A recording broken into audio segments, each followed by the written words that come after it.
Good morning. I'm Assemblymember D.GLICK, and I'm joined with many of my colleagues to talk about an item in the governor's budget that we think is terribly misguided. The governor is proposing to lift the cap on the floor area ratio and essentially eliminate it, which would be a disaster. The cap was put in place primarily to limit overdevelopment. And under the current cap, there is actually fairly limited restriction on overdevelopment. If you go to the Upper East Side, if you go to the Upper West Side, if you look just behind us, you will see that the current cap is not an obstacle to building big in New York, but it is about luxury development. We want affordable housing. Eliminating the cap would simply give a green light to the real estate development teams to build everywhere as of right without any interaction with communities. No community givebacks, no ability to weigh in on what is appropriate in their neighborhood. So we are opposed.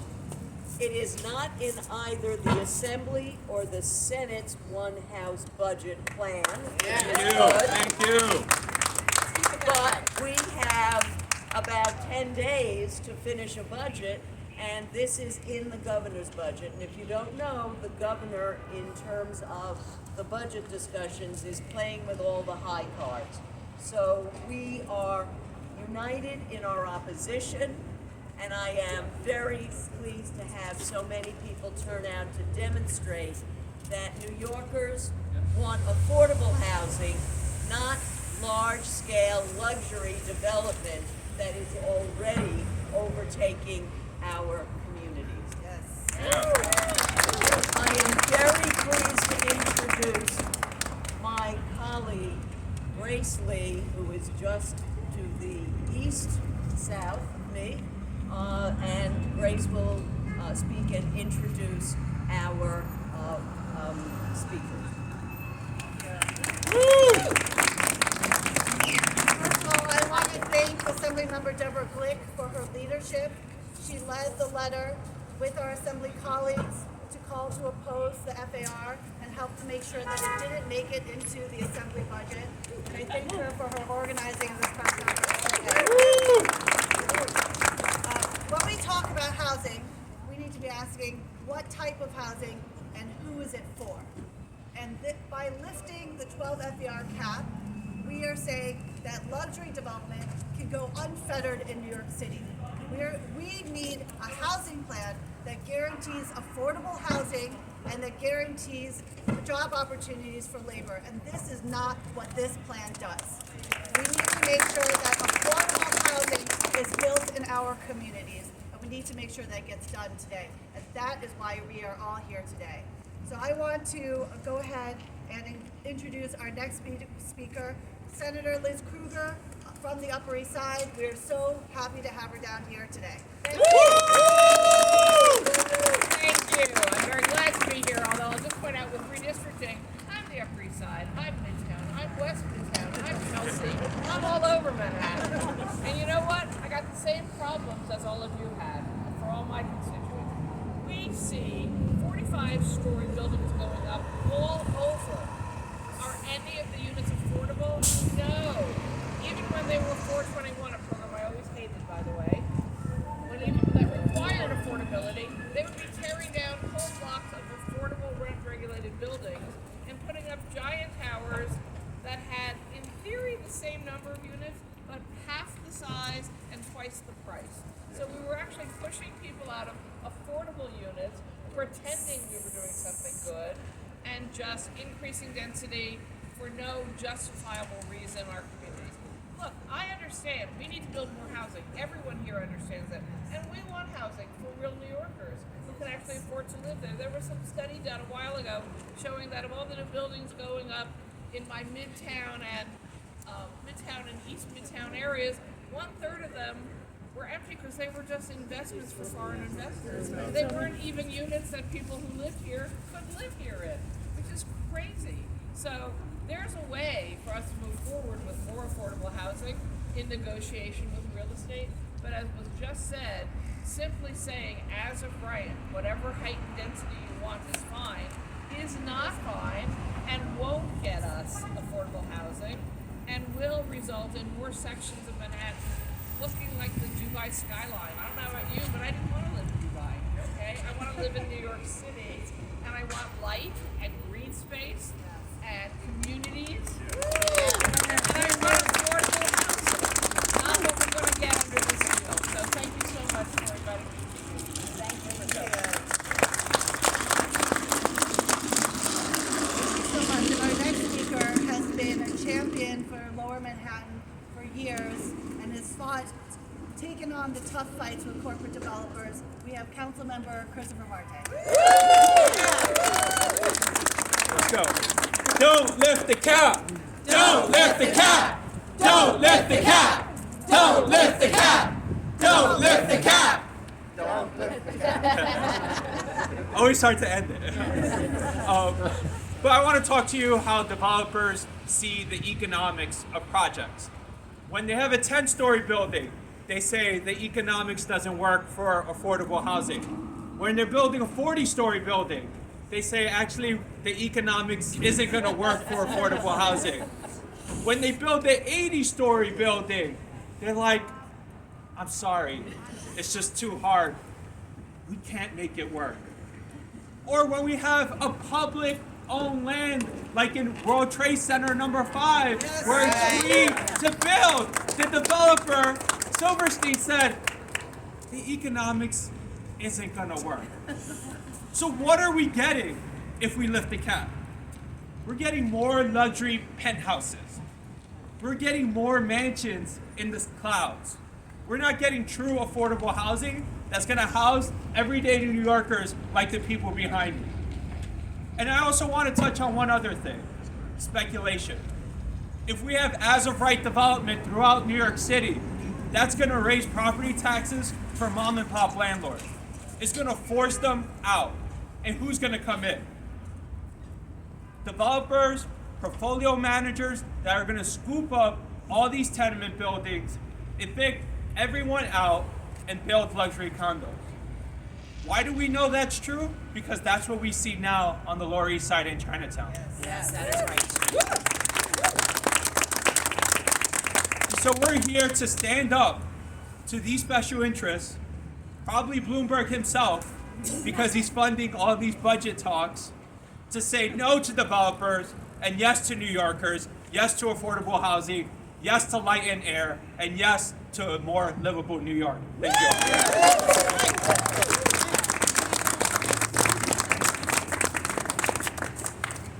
Our next speaker has been a champion for Lower Manhattan for a very long time.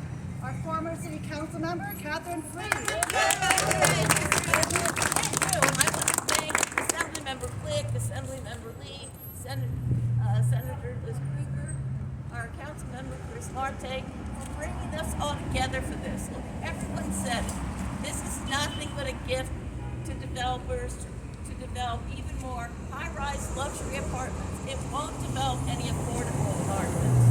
But more than that, by changing the FAR, not only do you get tall buildings, you get very dense buildings. You're going to see row after row of buildings built up to the sidewalks. I assume they're leaving us the sidewalks. But, you know, and it'll be people in very tall, very dense buildings looking out their windows at other people in very tall, very small apartment dense buildings looking at them. There'll be no views, there'll be no sunlight, there'll be no trees, no green space, no squirrels, no birds. It'll just be us and the rats and the roaches. I mean, you know, this is the dystopian city that they're pushing towards. And all the developers will be really rich and they'll live somewhere else. So we have to fight this, we have to oppose it, everything we can to stop it. That's my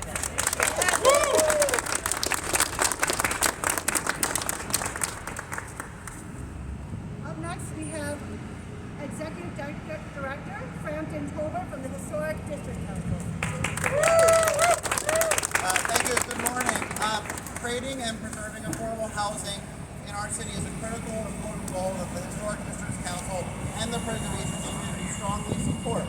But we do not believe that lifting the FAR cap will help us achieve these goals, especially with no required affordability component. We thank the New York State Assembly and State Senate for not including the lifting of the cap in their current one-house bill and urge the governor to drop the cap lift as part of her bill. There are many other things we should be doing, focusing on that help achieve affordable housing, including stop tearing down existing lower-rise housing for larger buildings with fewer units that are luxury, and especially changing policy to allow commercial to residential conversions in New York, especially with an MAH component, which would help create both new housing and also help us achieve sustainability goals through retention of existing buildings and not allowing for massive demolition and creation of significant CO2 emissions. Thank you.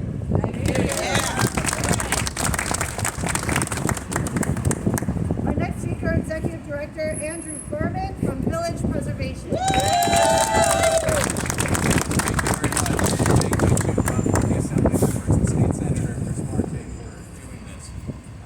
Let's be clear what we're talking about here.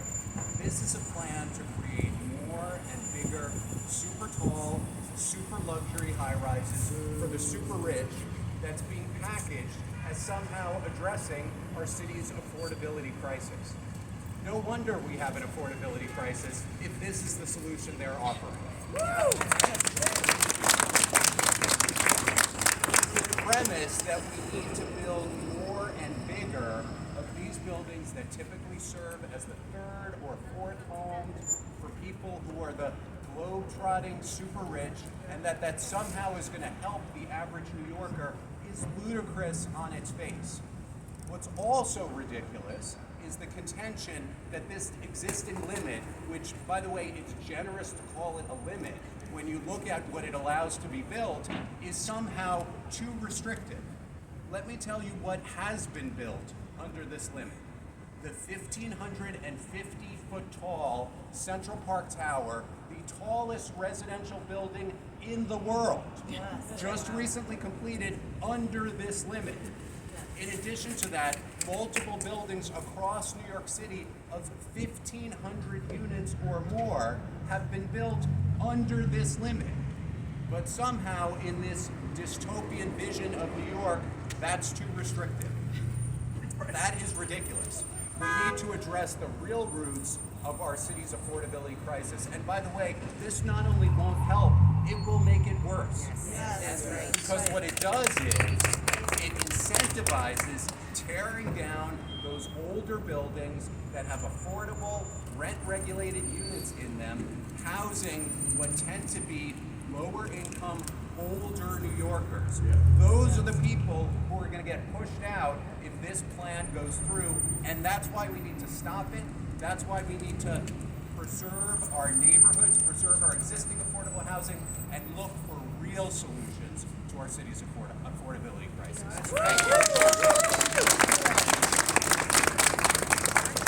Our next speaker is a fellow activist who I fought long and hard with against developers down in the Seaport, Michael Kramer from the Seaport Coalition. A quick story about the Seaport, which is a low-scale historic district.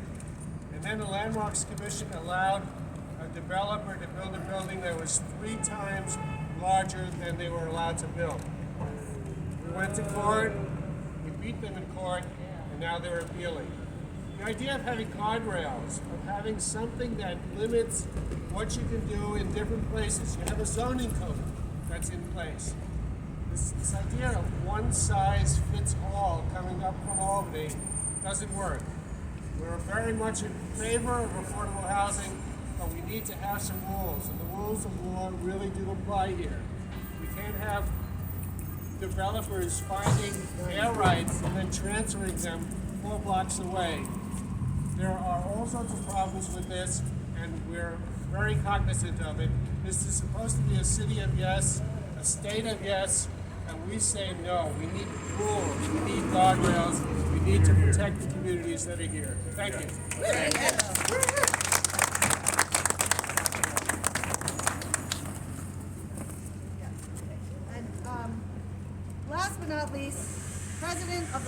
West Side Preservation Initiative, Richard Moses. Thank you. Good morning, everybody. We're all fed up with the constant upzoning efforts that started with the de Blasio administration and have continued unabated since. These upzonings are nothing but giveaways to the real estate industry, an industry already gorging on super talls, endless demolitions, and neighborhood-busting, inappropriate new construction.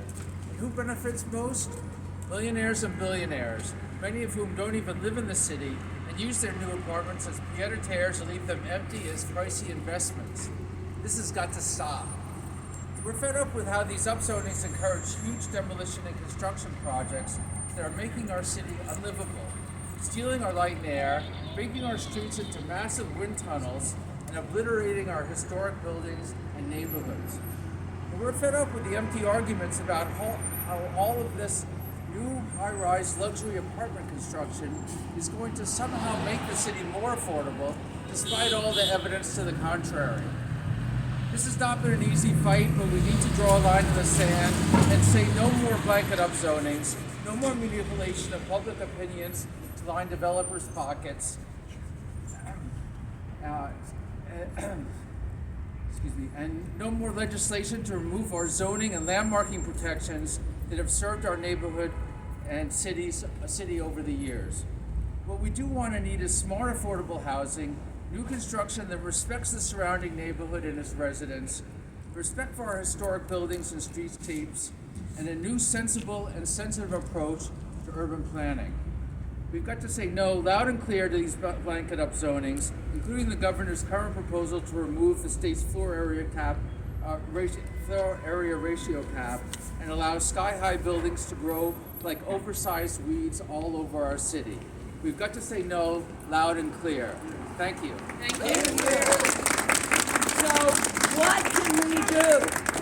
Say no to the cap. We can say not just no to the cap, we can organize people to write to the governor, to call the governor's office, and let the governor know that the Assembly and the Senate had it right. No lifting of the cap. And to step back and work with us to ensure real affordable housing, real livable New York, and let's get at it and let's let the governor know no to lifting the cap. Right. That's right. Thank you all.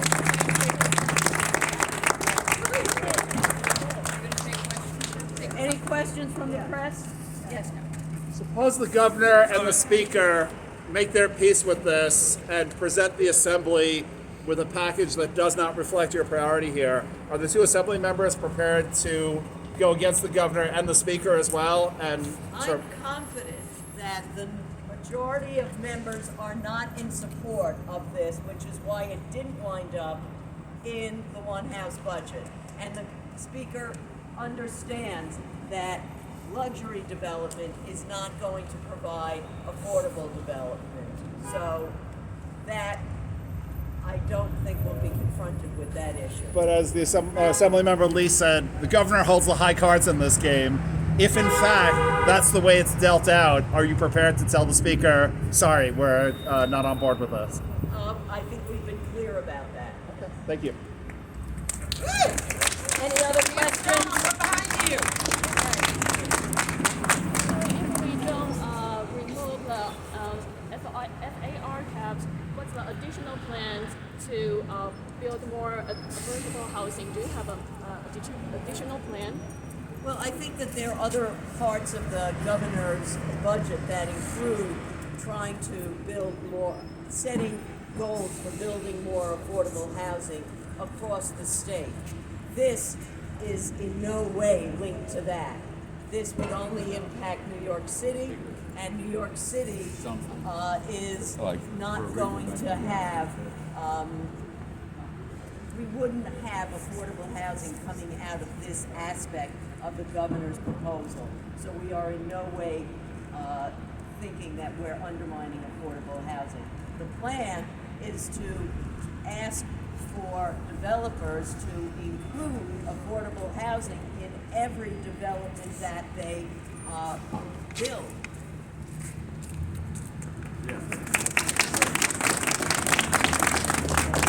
Most credible estimates are that there are multiple thousands of market rate units just in this district right now, unrented and unsold.